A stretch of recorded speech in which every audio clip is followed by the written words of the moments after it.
8. Armed conflicts, featured food agriculture, headlines, health, human rights, humanitarian emergencies, IPS UN inside the Glasshouse, Middle East, North Africa, TerraViva United Nations. Fatima Shooie sits between her 85-year-old mother and 22-year-old daughter who are both receiving treatment for cholera at a crowded hospital in Sana'a. Credit whose? Hasan If. Deliveries are not resumed. Yemen will experience the worst famine the world has seen in recent decades. Earlier this week, Saudi Arabia closed all land, air, and sea ports in Yemen after Houthi rebels fired a missile at Riyadh. Though the state-led coalition reopened the southern port Aden, humanitarian officials have warned of a famine and health crisis if other entry points remain shut. It will not be like the famine that we saw in South Sudan earlier in the year where tens of thousands of people were affected, and it will not be like the famine that cost 250,000 people their lives in Somalia in 2011. It will be the largest famine the world has seen for many decades with millions of victims, said Under-Secretary General for Humanitarian Affairs and Emergency Relief Coordinator Mark Lowcock. If access shuts off entirely, even for a single week, then disaster will be the result. This is the nightmare scenario, and children will likely die. Yemen Tamer Carollas of Save the Children Yemen has long depended on imports, importing up to 90% of essential goods. A previous aerial and naval blockade, instituted days after the war began in 2015, has already left 20 million people in need of humanitarian assistance. This includes 7 million facing famine-like conditions who rely on food aid and almost 400,000 children suffering from severe malnutrition who require therapeutic treatment to stay alive. Due to limited funding, humanitarian agencies are only able to target a third of the population while the other two-thirds rely on commercial imports.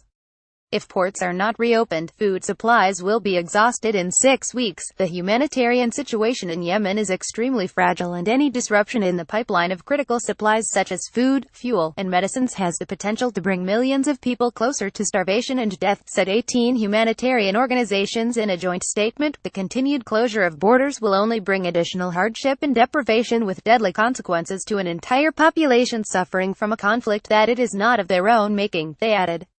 In less than a day, the blockade has already dramatically increased the price of fuel by as much as 60% and doubled the price of cooking gas.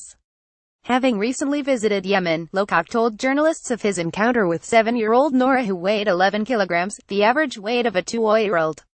In the Middle Eastern nation, approximately 2 million children younger than Nora are acutely malnourished and at risk of dying.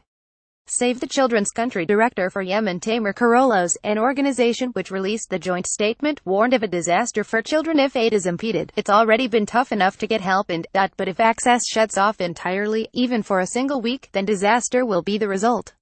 This is the nightmare scenario, and children will likely die, Carollas said.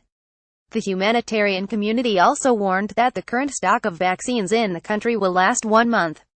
If it is not restocked, there will be outbreaks of communicable diseases such as polio and measles which will particularly impact children under 5 and those suffering from malnutrition. Already, there are over 800,000 cases of cholera, and children under 5 account for a quarter of all cases.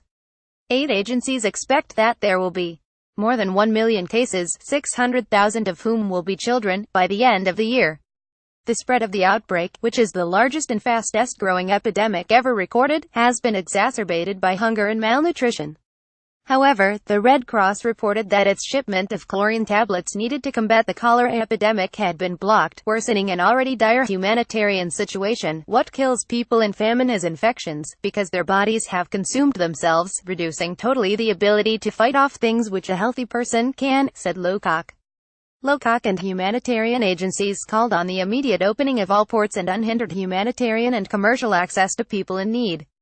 Lowcock also highlighted the need for the state-led coalition to give clear assurance that there will be no disruption of air services, including the UN Humanitarian Air Service (UNHAS), and to scale back interference with all vessels that have passed inspection.